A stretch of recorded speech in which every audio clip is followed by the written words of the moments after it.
À la conquête du verbe, deuxième épisode de notre série consacrée aux langues et au langage. Direction Nice, où des cours de français à destination d'immigrés désireux de s'intégrer ou d'étrangers voulant améliorer leur connaissance de notre langue. L'association catholique La Société de Saint-Vincent de Paul les dispense gratuitement à des élèves très motivés. Olivier Chartier-Delegue, Jean-Paul Bierlein.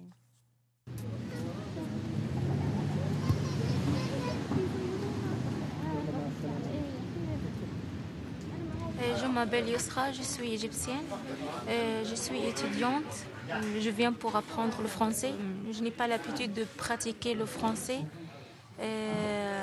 parce que le français c'est une langue, on peut dire rapide, qui a besoin de courir pour comprendre.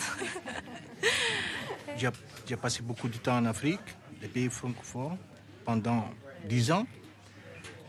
Mais malheureusement, je n'ai pas étudié le français, j'ai appris à travers les gens.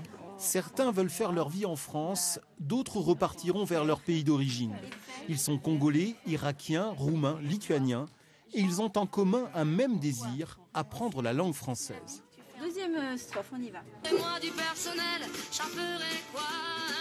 Aujourd'hui, une chanson de Zaz sert de support pédagogique. Comme plusieurs associations niçoises, la Société Saint-Vincent de Paul dispense chaque semaine des cours de français gratuits. Les professeurs sont bénévoles. Quand Sonia Vergara enseigne sa langue et sa culture, elle offre les clés de l'intégration. Avec la venue de tous ces migrants, je pense qu'il est vraiment essentiel de donner de son temps et de son énergie parce que ces personnes ont besoin avant tout de créer un lien social.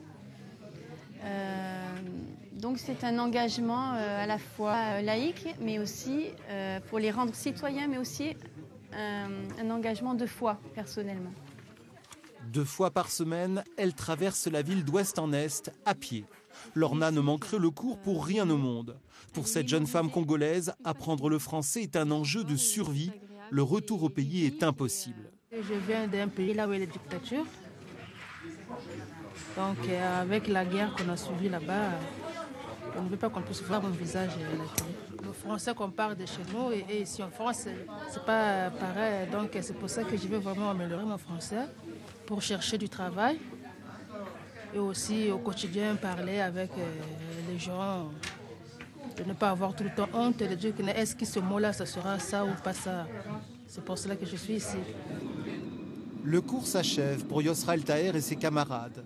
Étrangers en terre étrangère, demain peut-être français par la langue, la grammaire, le vocabulaire.